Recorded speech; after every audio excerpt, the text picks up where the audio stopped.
Let's continue on with reactions of alcohols. We are doing substitutions, and we are turning our OH into a good leaving group by one method by protonating it to make it a good leaving group, and with HCl or HBr making the SN1 product there. And then also, and that works with tertiary alcohols. And then we said that if we have a methyl or primary or secondary, we can replace with a chlorine if we use thionyl chloride. And this is not an SN1 reaction, but an SN2 reaction. And so the nucleophiles coming in and kicking out the leaving group, so we don't get any rearrangement. We don't have to worry about any rearrangement because that's SN2. And so we said that thionyl chloride is the reagent for replacing a alcohol with a chlorine in the final product here. And so then the reagent for replacing an alcohol with a bromine is phosphorus tribromide. And again, this turns the alcohol into a good leaving group. And we have partial positive charge here, partial negative on the bromines. And so this phosphorus tribromide is a good electrophile, and our alcohol is a nucleophile. So attacks the partial positive bromine, kicks out one of the leaving groups, and ends up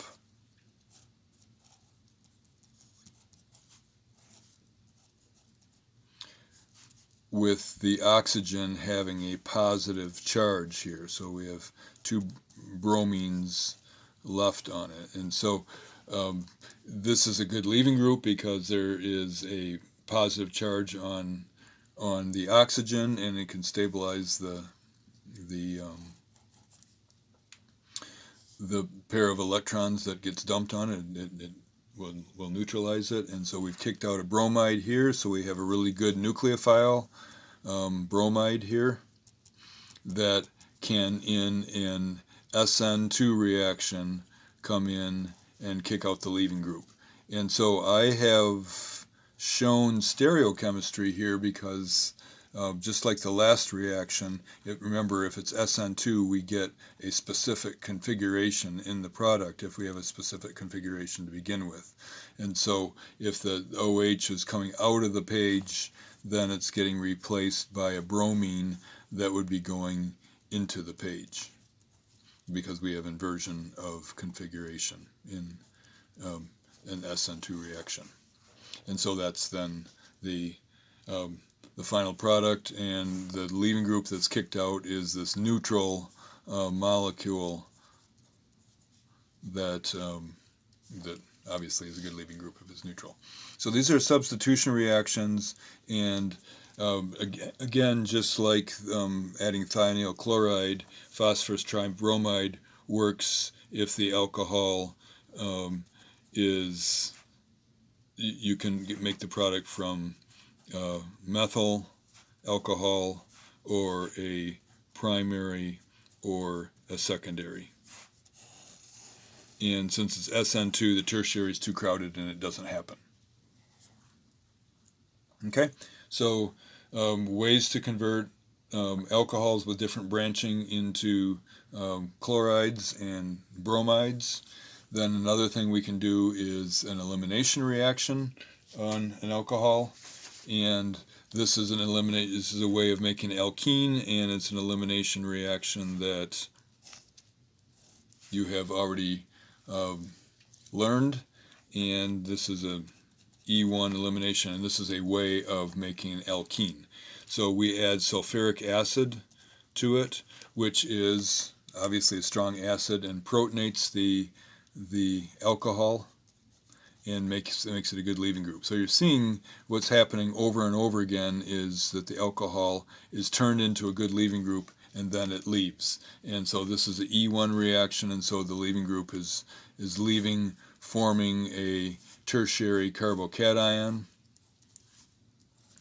And then in previous reactions where we have a carbocation intermediate, then we had a good nucleophile that came in and added there in the substitution reaction.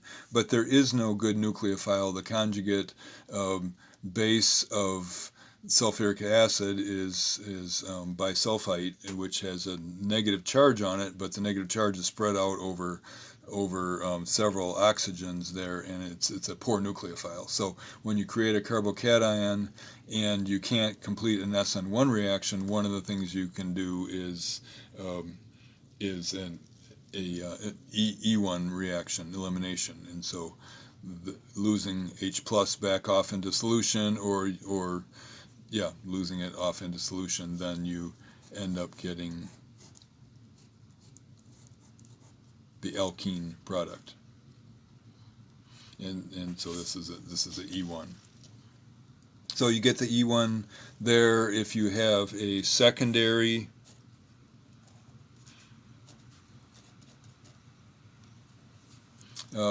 alcohol that works. So this was a tertiary. A secondary works just as well, and actually it takes a little bit more heat because it forms a secondary carbocation, which isn't as stable as a tertiary.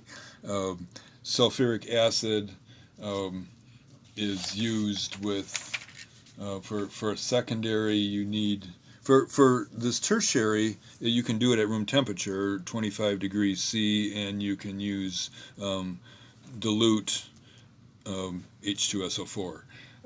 And for a secondary, it's more severe conditions, 75%, so almost concentrated sulfuric acid, and you need to do it at 100 degrees C to get it to work.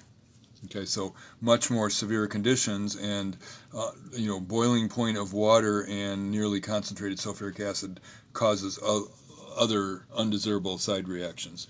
But anyway, so you end up doing the elimination. It's another E1 elimination, and the double bond. Remember, when you form a double bond, the most stable double bond is the most branched one, and so you could form a double bond towards the end or towards the middle, and you end up getting the major product is the alkene with a double bond in the middle there.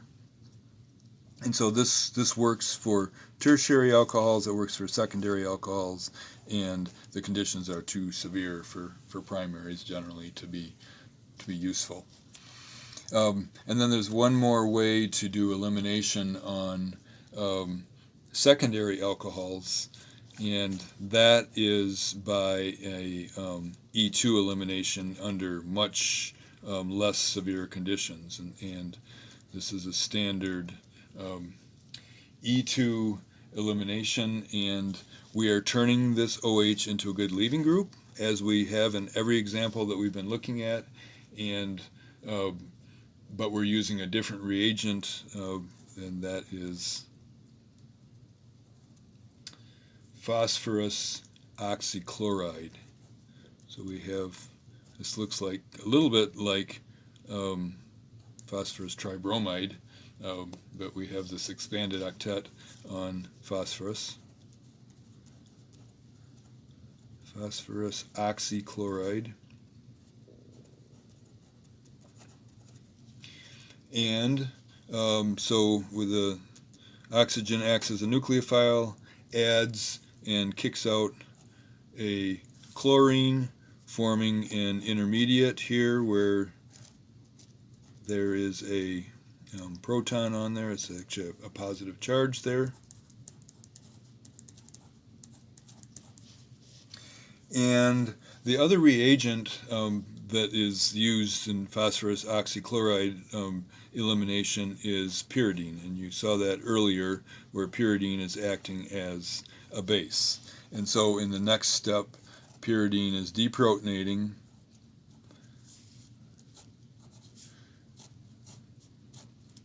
the leaving group, and that happens automatically because pyridine is in solution. But then the purpose of the pyridine in the solution then is to carry out the E2 elimination. And so we have these hydrogens here. Well, we have alpha, beta, and we're picking, there's also beta hydrogens over here. But again, it goes by the most branched hydrogens. And so in the last step then, the pyridine comes in and pulls off the beta hydrogen, forming the double bond and doing the elimination. And so this is compared to 100 degrees and 75% sulfuric acid. This is much milder conditions, and this actually can be done at 0 degrees C. So that's the way. Oops, sorry, I went off scale there. So here's the product. This is a way to convert secondary alcohols into alkenes without having severe conditions. So in all these reactions we've been looking at, we've converted the alcohol into a good leaving group by either protonating it or converting it into something else, and then we have done substitution by kicking it out or elimination by pulling off a beta hydrogen. So the next set of reactions of alcohols that we'll look at is oxidations, and that's what we'll see in the next video.